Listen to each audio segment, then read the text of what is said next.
Евгений Брусиловский қазақ музыка өнерінің қалыптасуында тарихи рөл атқарған тұлға.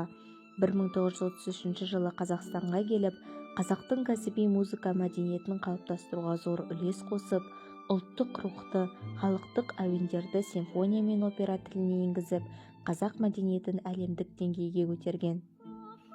1934 жылы алғаш рет қазақ фольклорына сүйеніп жазылған «Қыз жібек» операсын дүниеге әкелді. Бұл шығарма қазақ операсының жаңа дәуірін ашты.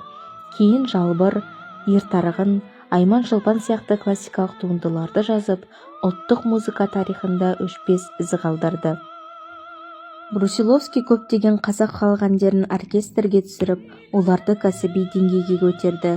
Сондай-ақ ол қазақтың алғашқы кәсіби музыканттарын тәрбиелеген ұстаз болды. 1936 жылы Евгений Брусиловскийге Қазақ КСР халық әртісі атағы берілді. Бұл атақ оған қазақ музыкасына сіңірген еңбегі үшін берілген әділ баға еді. Бүгінде оның шығармалары қазақ мәдениетінің алтын қорына енген.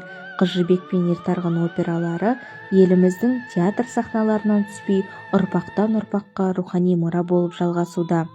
Евгений Брусиловский ұлттық өнердің дамуына жанын арнаған, қазақ халқының музыкасын әлемге танытқан ұлы тұлға.